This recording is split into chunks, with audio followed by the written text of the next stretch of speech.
I haven't seen the Joker, but this GameStop thing does have me feeling Jokerfied. I think I'm understanding a little bit what people are thinking. Like, I really hate. I mean, I was saying on Twitter, there's numerous instances in my life when people have come into money for some reason, whether they had a loved one pass or they got a new job, and they came to me like asking me because they knew what I do, as if like I knew how to invest in stocks, and because they thought what they need to do with that money is immediately start speculating it. And I think it's really sick. I hate the speculation stuff, and so like I want it all to burn down, honestly. Like I think it's really gross that we've trained entire generations to not be able to expect a materially comfortable retirement without speculating the meager wages that they've been given over their lifetime. So all this Right. stuff, I mean, yes, burn it all down, because this is not how money should be made. This is not how like food should be put on people's tables.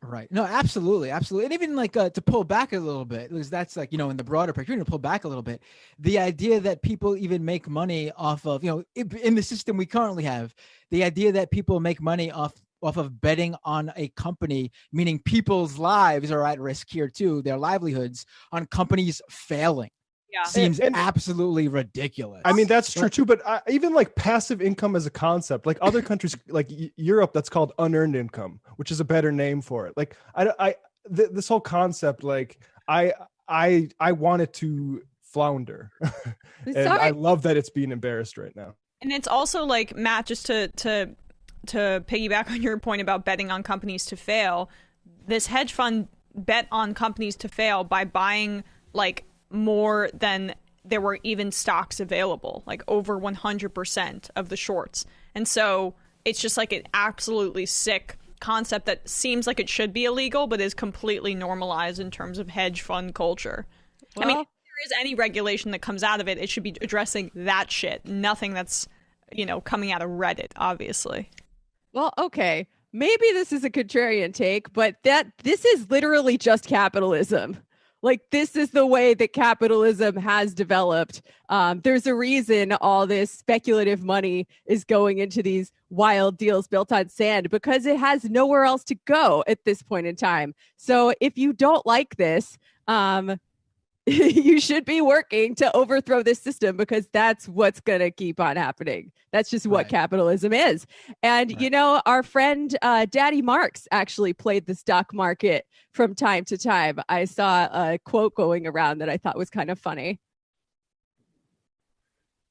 Who is basically, he had the same attitude that these people did. He was like, lol, this is monopoly money. It's all fake. And stocks have existed for, basically as long as capitalism has, but all of these insane financial instruments now that don't make any sense, right? Like, I was trying to make sense of this stuff, and I think the main reason why it's so crazy to most people is because you're trying in your brain to connect it to something real. And then you realize eventually, oh, it's not connected to anything real. It's all fake, and the rules are insane. So that's why it doesn't make sense to me, because it actually doesn't make sense. Right. Yeah. I mean, what we're seeing now is people just basically, they're using the system itself in a way to try to benefit themselves and hurt, these hedge funds, which is good. But yeah, they're working within the system. This isn't going to overthrow everything, as we saw when the cards are stacked against the hedge funds. They could just restack the deck in their favor, like they did by shutting down buying shares on Robinhood and all these other apps that retail investors use. I mean, the existence of hedge funds at all implies a too great existence of capital in private hands, in like people that can't do anything productive with it. For sure. But you want to talk about passive income. That's also a basic facet of capitalism, That's the right? whole point, yeah. The capitalists don't do anything. The workers create all the value, and the capitalists get to skim off the top. And then they pretend like, oh, we're job creators. You need us, because, before capitalism, everyone just starved to death because they didn't have any money or bosses. Well, yeah, we invent this way of people earning passive income, like we'll get everybody involved in it, and their retirement will be sorted out, as if we hadn't already like figured out how to do that, which is just publicly provide people with the means to retire. Well, I saw that Ryan was tweeting out concern about pensions, which like seem like they barely exist anymore anyway. But the fact is that we privatize pensions. Pensions weren't always a part of the stock market, but now they are, because you had consultants come in from actuarial firms and other areas that said, oh, you know, maybe we could juice up these pension funds, and also the companies would be less liable if we invested them in the stock market, as opposed to it just being like the company's responsible. And so, yeah, I mean, like the small fraction of people playing with this monopoly money does have ripple effects on people's 401ks and whatever's left of pensions at this point. That's so bad. It's been worse for people's retirement, like the whole bargain with finance. But finance loves to point to it, say, hey, it's not just us like getting extra Coke money. It's, you know, your retirements and stuff too. And like they mainly use it for the PR value.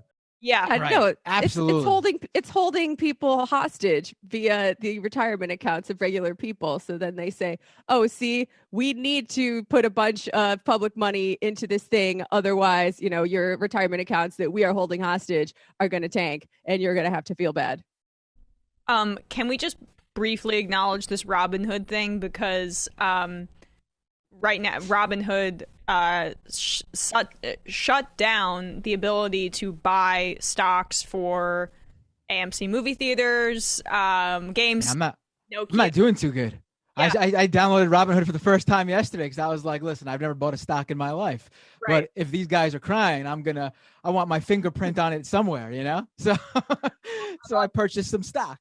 Trade. I bought Nokia on E-Trade, and luckily E-Trade isn't actually, you know, part of this insanely corrupt market manipulation. But like, it's the fact that they stopped buying but are allowing selling. It's allowing people to drive the price of the stock down, and so all of these Redditors and people like me and Matt to lose the chump change that we threw at this. And it's absolutely illegal and ridiculous. Will they face any consequences? I don't know. But right now there are lawmakers, progressives like Rashida Tlaib and Ocasio-Cortez, who are calling it out. And then Ted Cruz responded to AOC. Brendan and Matt, I don't know if you have the tweet. Ted Cruz responded to AOC like, I'm willing to work with you. And this was her response to Ted Cruz. I'm happy to work with Republicans on this issue where there's common ground, but you almost had me murdered 3 years ago. So you get this one out. Happy to work with almost any other GOP that aren't trying to get me killed. In the meantime, if you want help, you can resign. While you conveniently talk about moving on, a second Capitol Police officer lost their life yesterday in the still raging aftermath of the attacks you had a role in. This isn't a joke. We need accountability, and that includes a new senator from Texas, which is just freaking awesome, because Cruz is trying to slither his snaky way out of what happened and his encouragement of the violence and the insurrection, and trying to jump on AOC's bandwagon. And also this Princeton smug little shit trying to brand himself as a right-wing populist, which doesn't exist. Oh, you know who else? His wife is a managing partner at Goldman Sachs. Right. I know. I mean, come on, man. Wife who his beloved president called ugly, lest we forget. So, like, please, as if he's actually in good faith interested in holding Robinhood or any of these market manipulator big companies accountable. Yeah, no. Unfortunately, if AOC is only willing to work with the GOP members of Congress who don't want to try to get her killed, then I think she just has should put Lisa Murkowski on speed dial, and that's about it. Because this is why we're saying bipartisanship is dead. No, I was going to say she needs to reach across the aisle. You know, people have differing opinions on whether AOC should be murdered, and you should respect all of them. Right. Listen, just post, open up a burner account on Facebook. Post about how these hedge funds are really eating babies and trafficking them all around the world, and then have someone share that to Marjorie Taylor Greene, and then she'll be right on it. that's when she'll start sharing. No, seriously though, that is a facet of all this conspiratorial thinking. But don't get it twisted. Just because people hate the elites on Wall Street does not necessarily mean but they have good politics. Right. Oh, well, Don Jr. jumped on this too, and he tried to make it about big tech and corporate media. I mean, I get the big tech has a slight role in all. I mean, obviously in the stock market has a big role, but in this specific thing, it has a slight role. But what does the media have to do with this, other than like we're seeing actually the current media landscape, which the GOP hates, is actually providing for the first time ever in the financial business media's lifetime, I'm sure, is getting pushback over how they're treating this. So I don't know what he's complaining about, because all you see actually are all these viral clips of like, you know, the usual CNBC people going like, oh, woe is me. And then, but because the age we're currently in, where people have a voice online and they're forced to actually invite some of these people who have influence online onto their show, you're actually seeing people push them back and say, no, you guys don't get to do this. You guys don't get to do this. You never whine when it's Main Street taking the hit, but now that the guys who've always got bailed out are taking a hit and they're going to get bailed out anyway, you're going to whine? Like, come on. Like, that would never happen in the old media world that the conservatives opine for. Yeah, no. It's like a tweet that I saw that noted, when they're winning, they get to set the rules of the game. When they're losing, they get to hit the pause button. Yeah. And that's what they're trying to do right now. It's so good. Their tears are so delicious. The pause button, like, it's also, I mean, it's completely illegal by any sense. I mean, the idea that they're trying to say that Redditors coming together and doing this informal thing is illegal, but the fact that one of the, like, premier day trading sites can just pause trade, not just, if they stop selling, that would almost be a different story.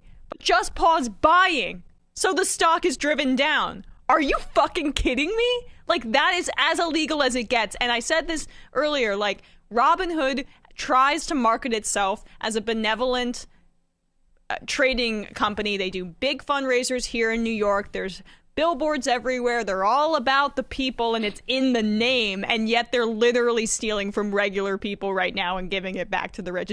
It's the height of irony. It's like a Robin Hood, but opposite Robin Hood.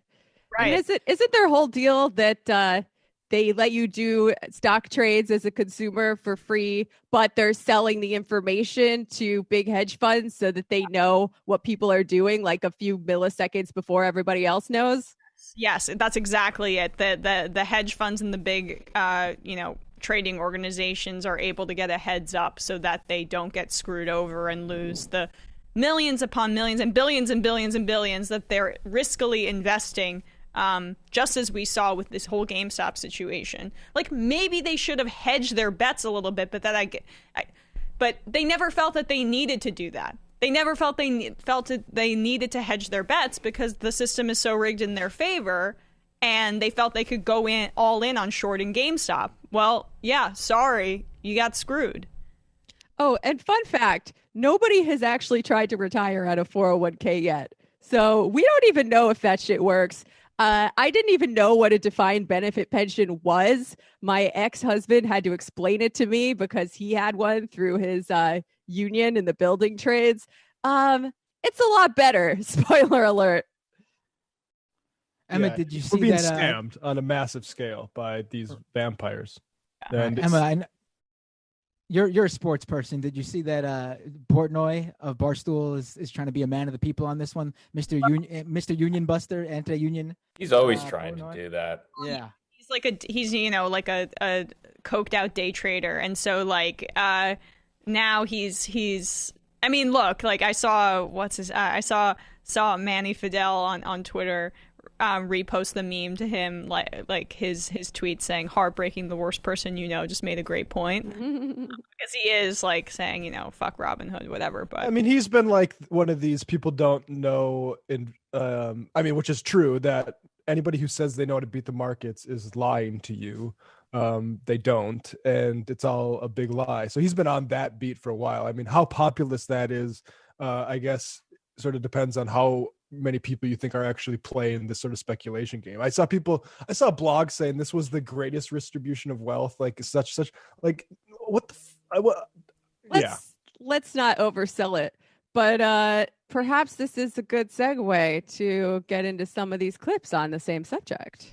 Last point. Let's do it. Last point, though, really quick. It did bring Wall Street to its knees more than any piece of federal regulation has in like the past many decades. Like, that's how embarrassing our federal government is that they're more freaked out by a couple of Redditors than anything our senators or federal government has done. And it bears so out good. in these clips that we're going to play because you see the ways in which they are completely unprepared to deal with this situation at their hands. They just are. And we've watched so many clips with politicians over the years where we can break down things and what they are actually saying, the sleight of hand. These people are not prepared in that same way to be attacked. They're so mad. They're so mad. So, okay, let's start with number 9.